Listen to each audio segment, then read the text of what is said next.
The White Abyss. When life is but a fragile clue. Welcome to the journey deep into the heart of the terror known as eternal frost. A place where the geographic maps seem to want to erase the existence of every living creature.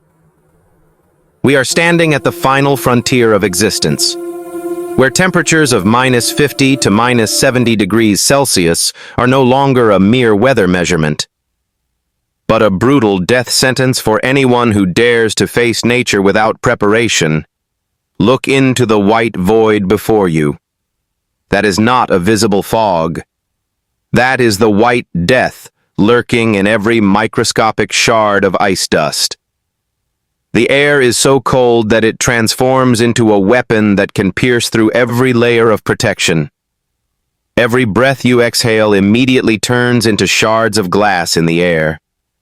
They drive straight into your lungs and tear through the fragile lining from the very first inhalation. In this earthly hell, life is not measured by success or wealth, but by every faint heartbeat remaining in your chest through each interminable night. Imagine waking up in crude stone houses or tattered nomadic tents, where the boundary between the warmth inside and death outside is but thin walls groaning under the pressure of the blizzard. When the last reserves of essential supplies have run dry, the people here must face a literal march of martyrdom to obtain a piece of dry bread or a bit of survival salt. They must undertake a walking journey through the dead lands, stretching for dozens of kilometers. In the -60 degrees Celsius cold, every step in the knee-deep snow is a phenomenal effort of human will. They must walk for 8 to 10 consecutive hours across white wastelands without a single tree, where the wind howls with the power of 1,000 demons screaming for life. The blood in their bodies thickens like tar under the pressure of extreme temperatures. Their feet lose all sensation from the very first hours, but they are absolutely forbidden from stopping for even a single second. Because here, to stop is to die. To stop means you will become a part of the permafrost, becoming a soulless stone statue for future generations to look upon with absolute terror. Let us speak of the hardship of daily life when water is no longer a liquid. Every single water pipe in this land is a luxury and a non-existent concept. Because no matter how thick the steel is, it will be crushed by the frost and explode after just one extreme night. Running water does not come from a tap. It comes from heavy axe blows struck against the heart of a river frozen 2 meters deep. People must carry blocks of ice weighing dozens of kilograms on their shoulders, crossing blurred snow paths to bring them home, placing them on the heating stove to trade for every precious drop of water after hours of waiting and desperate patience. Personal hygiene becomes a hardship beyond words. Bathing in this polar extreme is a ritual full of risk and absolute luxury. Many residents must wait through 6 long months of winter before they even dare think about bathing once. They cannot bathe inside because the rising steam would immediately dampen the wooden walls and freeze the entire house from the inside out. If they want to bathe, they must smash the thick ice layer on the river surface, jump into water so cold it turns the body numb, and the moment they step onto the ground, their flesh will fuse to the cold air and can be torn off instantly, if not shrouded in warming animal skins immediately. Their clothing is also a story of endurance and misery. They almost never dare to do laundry during these months of extreme frost, because if you take a shirt to the river to wash, the fabric fibers will immediately be crystallized. They become as brittle as thin panes of glass and will shatter the moment you try to wring them out or fold them. They accept living with pungent body odor, using smoke from wood stoves to disinfect day by day, because that is the only way to keep the pores from opening before the murderous cold. Every household item is primitive to the bare minimum. stone chairs, stinking reindeer skin rugs. But these are the only things that can resist the invasion of the frost. Whoa.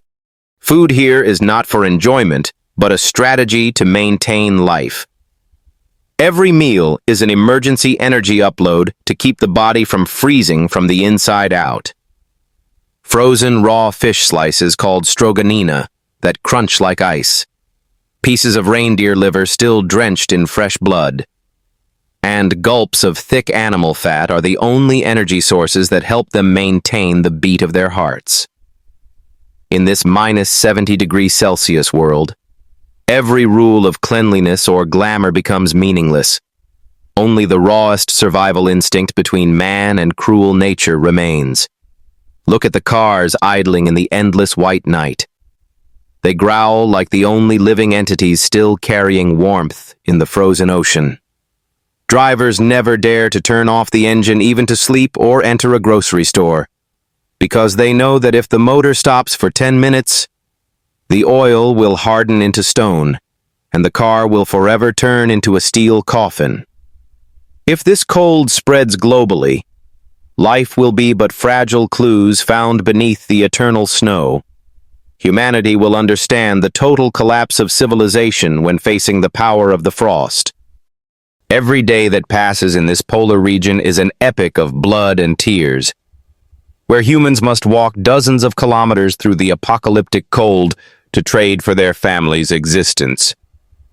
They live on the boundary of life and death every second, every minute, facing whiteout blizzards that can erase a village from the map in a single lonely night.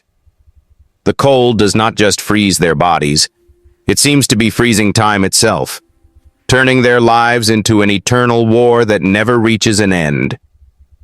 This is hell on Earth, where the human will is the only thing not yet frozen. To continue lighting the flame of hope in a world being slowly swallowed by the eternal winter. Try to imagine a scenario more devastating than anything we have just witnessed.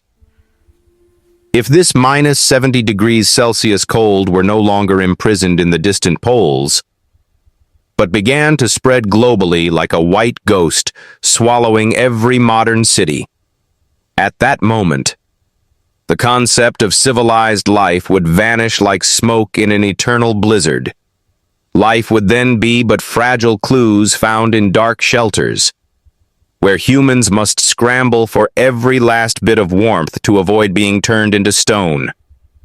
The global power grid would be the first thing to collapse under the weight of the frost. Telecommunication cables would snap like rotten threads, turning megacities into lonely islands in an ocean of never-ending snowfall. Returning to the reality of the people surviving in the heart of the white hell. Let us look deep into their homes to see how hardship has reached its absolute peak. They do not live in houses with foundations dug deep into the ground, because the earth here is permafrost, harder than high-grade concrete. Every house must be built on wooden or steel stilts meters high, to prevent the warmth inside the house from melting the ice layer beneath. If they fail to do this, the entire structure would be swallowed by mud in the short summer or tilt and collapse in the owner's horror. In those cramped spaces, the simplest household item becomes a deadly trap. A metal spoon that accidentally touches your lips before being warmed will instantly stick and tear away your fragile skin. Every activity must follow a strict discipline, extreme to the point of obsession.